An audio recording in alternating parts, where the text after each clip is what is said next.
GKPB Bukit Doa Nusa Dua. Pada hari ini saya berada di ruang doa lantai 6 daripada gereja kita.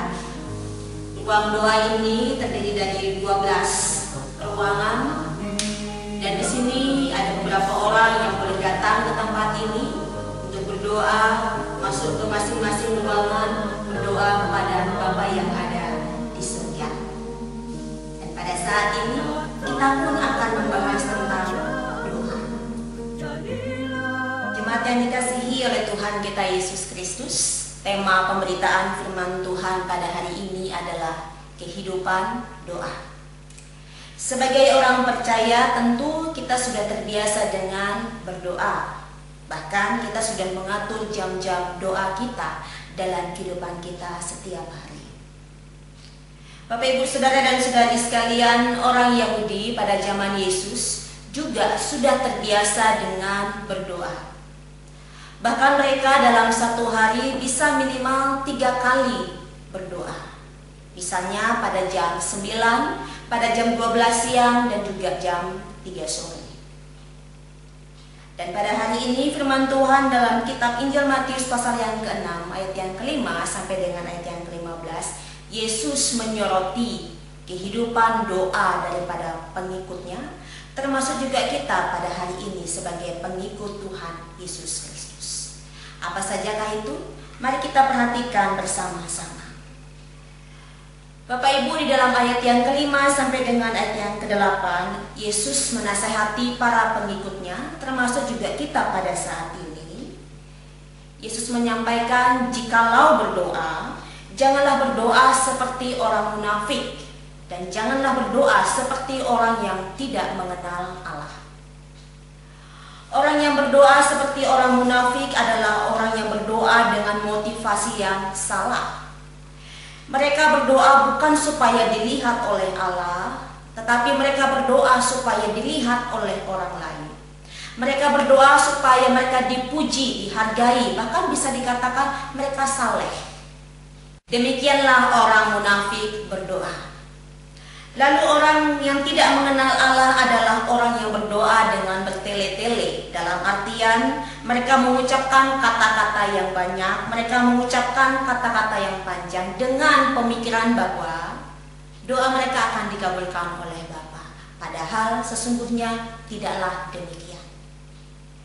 Bapak, Ibu, Saudara dan Saudari sekalian yang dikasihi oleh Tuhan kita Yesus Kristus, ini juga yang patut kita renungkan bersama-sama pada hari ini di dalam kehidupan doa kita.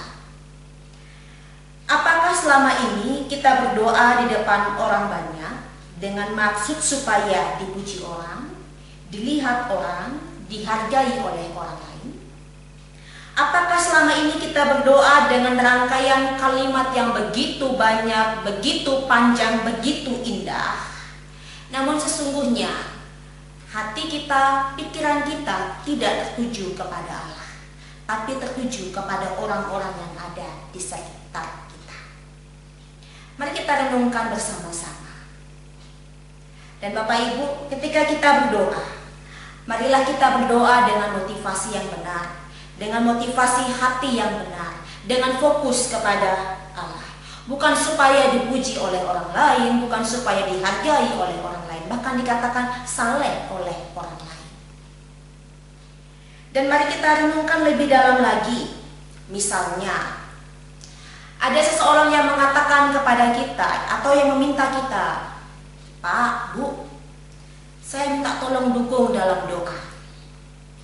Dan kita dengan sukacita mengatakan, baik, saya dukung dalam doa. Yang menjadi pertanyaannya adalah, apakah benar kita sudah mendoakan orang tersebut atau belum? Apakah kita hanya mengucapkan, ya, saya akan mendoakan, tetapi sesungguhnya kita tidak lakukan hal itu? Mari kita renungkan bersama-sama lagi. Jikalau hal itu pernah kita lakukan, mari kita perbaiki pada saat ini. Ketahuilah bahwa Bapa melihat kita berdoa di tempat yang tersembunyi. Bapak, Ibu, Saudara dan Saudari sekalian yang dikasihi oleh Tuhan kita Yesus Kristus, di dalam kehidupan doa pun kita juga diajak untuk jangan bertele-tele berdoa. Jangan banyak mengucapkan kata-kata yang seakan-akan mengoceh, tidak ada makna sama sekali. Berdoalah seperti apa adanya di hadapan Bapa. Sebab sesungguhnya firman Tuhan menyampaikan bahwa Bapa sudah mengetahui apa yang kita perlukan.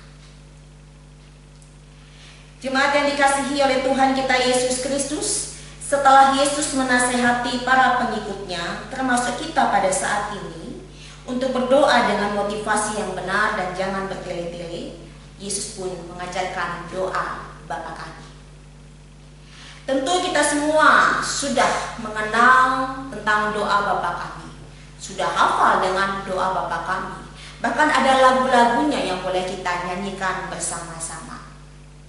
Doa Bapa kami sering kita ucapkan di dalam ibadah minggu kita, ataupun di dalam ibadah rumah tangga, ataupun di dalam ibadah pribadi kita masing-masing di rumah.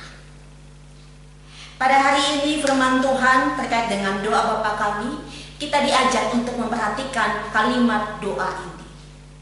Sebab sesungguhnya di dalam doa Bapa kami ini, Yesus mengajarkan beberapa hal untuk didoakan dan dihidupi dalam kehidupan kita setiap hari sebagai orang percaya. Nah, apa sajakah yang perlu kita perhatikan? Apa sajakah yang perlu kita doakan dan kita hidupi dalam kehidupan kita setiap hari terkait dengan doa Bapa kami? Mari kita perhatikan bersama-sama. Yang pertama, di dalam berdoa, Bapak Ibu Saudara dan Saudari sekalian, pandanglah, panggillah, sebutlah Allah sebagai Bapa. Yesus mengajarkan pengikutnya termasuk kita pada hari ini untuk memandang Allah, menyebut Allah dengan sebutan Bapa. Tentu hubungan kita dengan Allah layaknya hubungan Bapa dan anak. Kalau sudah dikatakan hubungan Bapa dan anak, pasti hubungan ini adalah hubungan yang begitu intim, hubungan yang begitu akrab sekali. Dan sesungguhnya Bapak Ibu Saudara dan Saudari sekalian, ketika Yesus mengajarkan kita untuk memanggil Allah sebagai Bapa, Yesus hendak menyampaikan kepada kita bahwa Bapa kita adalah Bapa yang begitu baik. Bapa kita adalah Bapa yang dapat kita dekati tanpa rasa takut, tanpa rasa sungkan. Demikianlah Bapa kita yang ada di surga. Dan selain itu, layaknya ayah Yahudi berkuasa penuh atas anaknya, demikianlah Bapa kita yang di surga berkuasa penuh atas kehidupan kita, anak-anaknya. Bapa memperhatikan kita, Bapa melindungi kita, anak-anaknya ini.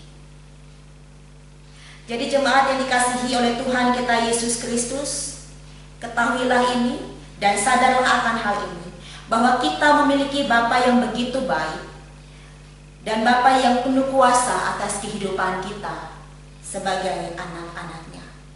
Maka dalam doa kita, marilah kita senantiasa datang kepada Bapa, panggil Bapa, sebut Bapa, dan berbicaralah dengan Bapa tanpa rasa takut. Curahkanlah isi hati kita kepada Bapa yang ada di surga. Dan ketahuilah bahwa karena Bapa kita adalah Bapa yang baik, Dia yang akan mendengarkan segala curahan hati kita. Jemaat yang dikasihi oleh Tuhan kita Yesus Kristus, selain itu, layaknya kita sebagai anak menghormati orang tua kita yang ada di bumi, menghormati ayah kita yang ada di bumi, demikianlah kita juga menghormati Bapa yang ada di surga. Sebab kata di surga mengacu pada keagungan, kemuliaan Bapa yang penuh kasih, Bapa yang baik dan penuh kuasa tersebut. Selanjutnya dalam doa Bapa kami ini kita melihat ada 5 permohonan yang disampaikan kepada Bapa yang perlu kita perhatikan bersama-sama dan perlu kita hidupi dalam kehidupan kita setiap hari sebagai pengikut Tuhan Yesus Kristus. Yang pertama, permohonan kerajaan Bapa datang. Bapak Ibu, ketika kita berdoa, selalu yang kita minta, selalu yang kita mohonkan adalah segala hal yang bersifat pribadi bagi kita, segala hal yang bersifat untuk diri kita sendiri. Akan tetapi dalam doa Bapa kami ini, Yesus mengajarkan pengikutnya pada waktu itu dan pada saat ini untuk berdoa tidak hanya untuk diri sendiri, melainkan berdoa supaya Bapa yang ada di surga mendatangkan kerajaannya di bumi. Apa maksudnya ini?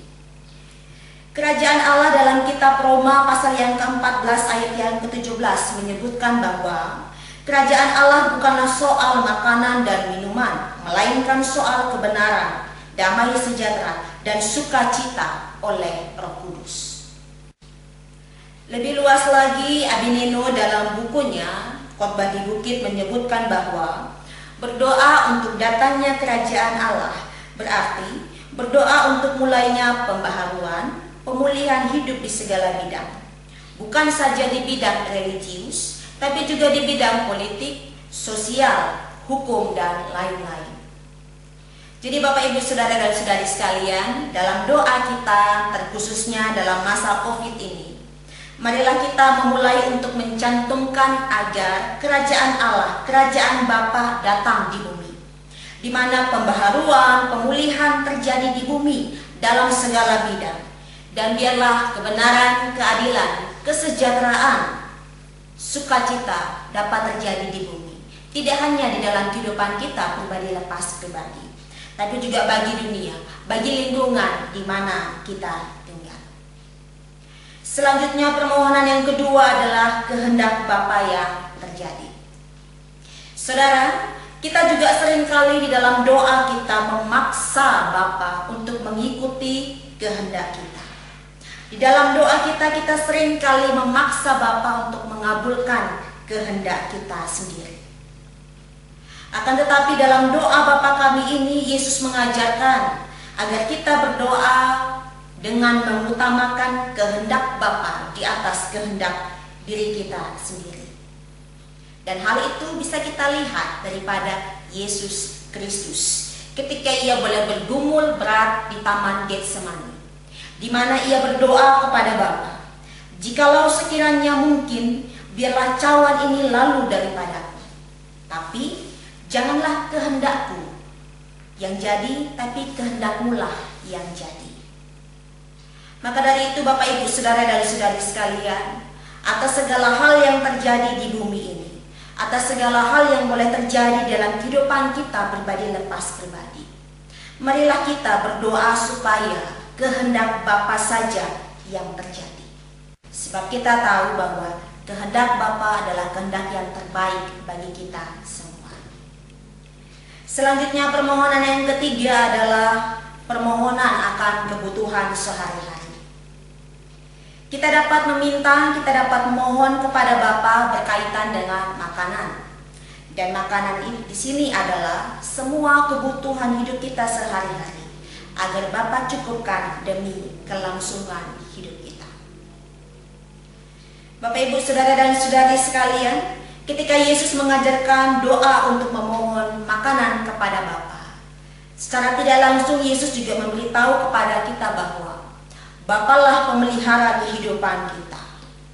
Bapalah pribadi yang bertanggung jawab atas kelangsungan kehidupan kita.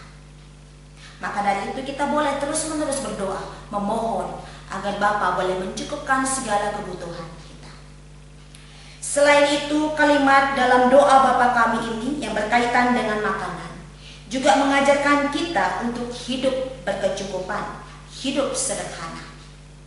Firman Tuhan dalam Filipi pasal yang keempat ayat yang ke-11 mengatakan bahwa "Kukatakan ini bukanlah karena kekurangan, sebab aku telah belajar mencukupkan diri dalam segala keadaan." Kemudian 1 Timotius pasal yang ke-6 ayat yang ke-8 juga mengatakan bahwa asal ada makanan dan pakaian cukuplah. Jadi Bapak Ibu Saudara dan Saudari sekalian, di dalam kehidupan kita sehari-hari, terkhususnya dalam masa COVID ini, kita dapat memohon kepada Bapa, dan kita juga dapat meyakini bahwa Bapa dapat memenuhi, Bapa dapat mencukupkan segala kebutuhan hidup kita sehari-hari. Namun di sisi lain, kita juga mau hidup berkecukupan. Kita juga mau belajar mencukupkan diri dalam segala keadaan. marilah kita menyesuaikan diri dengan keadaan yang berubah saat ini dengan belajar hidup cukup. Selanjutnya permohonan yang keempat adalah permohonan akan pengampunan. Bapak Ibu Saudara dan Saudari sekalian, atas segala kesalahan kita diajarkan untuk datang kepada Bapa dan menaikkan doa mohon ampun, bukan menjauhkan diri dari Bapa. Bapak Ibu, janganlah menjauhkan diri dari Bapa ketika kita melakukan kesalahan. Namun mendekatlah kepadanya, berdoalah, akuilah kesalahan kita dan mohon belas kasihannya, mohon pengampunan daripadanya, sehingga kita pun juga dapat menerima pengampunan daripada Bapa kita. Sebab demikianlah yang Yesus ajarkan kepada para pengikutnya pada saat itu, termasuk juga kita pada saat ini, untuk datang kepada Bapa memohon pengampunannya. Selanjutnya Bapak Ibu Saudara dan Saudari sekalian, mari kita membayangkan hal ini. Di satu sisi kita memohon kepada Bapa agar Bapa boleh mengampuni segala kesalahan kita. Namun di sisi lain, ketika ada orang yang melakukan kesalahan kepada kita, ketika ada orang lain yang menyakiti hati kita dan membuat kita begitu membencinya, ketika dia menyakiti kita, dia datang kepada kita, dia memohon ampun, dia meminta maaf, tetapi kita mengeraskan hati kita untuk tidak mau memberikan pengampunan. Yang menjadi pertanyaannya, tidakkah ini terlalu egois? Tidakkah ini tidak benar? Bapak Ibu Saudara dan Saudari sekalian yang dikasihi oleh Tuhan kita Yesus Kristus, ketahuilah bahwa kebencian dalam diri kita adalah penyakit yang menggerogoti jiwa kita, tubuh kita, kesehatan kita. Akan tetapi pengampunan adalah tindakan yang dapat mendatangkan kesembuhan, kesegaran bagi diri kita sendiri. Maka dari itu Bapak Ibu Saudara dan Saudari sekalian, ingatlah akan kasih dan pengampunan yang Bapa telah berikan kepada kita. Dan marilah kita memutuskan untuk memberikan pengampunan kepada orang-orang yang telah menyakiti kita, kepada orang-orang yang telah mengecewakan diri kita. Bapak Ibu Saudara dan Saudari sekalian, selanjutnya permohonan yang kelima adalah permohonan akan kelepasan ataupun pembebasan. Kalimat doa, janganlah membawa kami ke dalam pencobaan, tetapi lepaskanlah kami daripada yang jahat. Mari kita perhatikan bahwa kata yang jahat ini mengacu pada iblis. Dan iblislah yang membawa seseorang dalam pencobaan, bukan Tuhan. Maka dari itu Bapak Ibu Saudara dan Saudari sekalian, dari kalimat doa ini Yesus mengajarkan agar pengikutnya, termasuk kita pada saat ini, untuk dapat mengetahui dan dapat memohon kepada Bapa agar kita tidak jatuh dalam pencobaan, agar kita tidak jatuh di dalam dosa. Sebab satu-satunya pribadi yang dapat membebaskan, menolong kita, melepaskan kita adalah Bapa kita yang ada di surga. Bapak Ibu ketahuilah bahwa dengan berdoa merupakan bukti bahwa kita sungguh-sungguh membutuhkan pertolongan Bapa dalam menghadapi pencobaan. Dengan berdoa juga ada kekuatan yang kita terima daripada Bapa. Bahkan dengan berdoa juga dapat menjadikan kita menang atas segala pencobaan yang kita alami dalam kehidupan kita setiap hari. Bapak Ibu yang dikasihi oleh Tuhan kita Yesus Kristus, setelah permohonan disampaikan, selanjutnya dalam doa Bapa kami ada ajakan untuk berdoa dengan keyakinan yang teguh. Kalimat karena Engkaulah yang mempunyai kerajaan dan kuasa dan kemuliaan sampai selama-lamanya. Amin. Sesungguhnya adalah sebuah doksologi atau sebuah pujian kepada Bapa. Namun tidak hanya itu saja, kalimat doa ini juga memperlihatkan kepada kita adanya sebuah keyakinan, kepercayaan yang teguh kepada siapa kita tujukan doa ini. Tentu kepada Bapa yang ada di surga. Kita meyakini dengan teguh bahwa segala sesuatu yang kita perbincangkan, segala sesuatu yang kita ajukan, segala sesuatu yang kita mohonkan kepada Bapa, kita yakini, kita imani, kita percayai bahwa Bapa akan mendengarnya dan Bapa pun akan bertindak. Sebab Bapa adalah Raja yang memerintah, Bapa adalah pribadi yang berkuasa, dan Bapa adalah pribadi yang penuh dengan kemuliaan.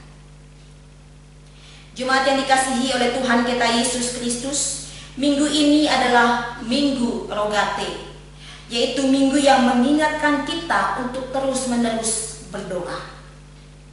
Marilah kita terus-menerus berdoa dalam kehidupan kita setiap hari, dengan memandang bahwa Bapa kita adalah Bapa yang penuh kasih, Bapa yang baik, dan Bapa yang berkuasa atas kehidupan kita.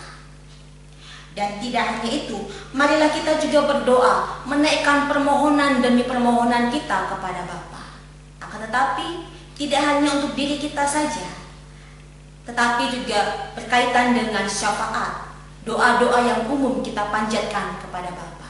Bahkan lebih lagi, kiranya kerajaan Bapa, kerajaan Allah datang, dan kehendaknya pun terjadi di bumi.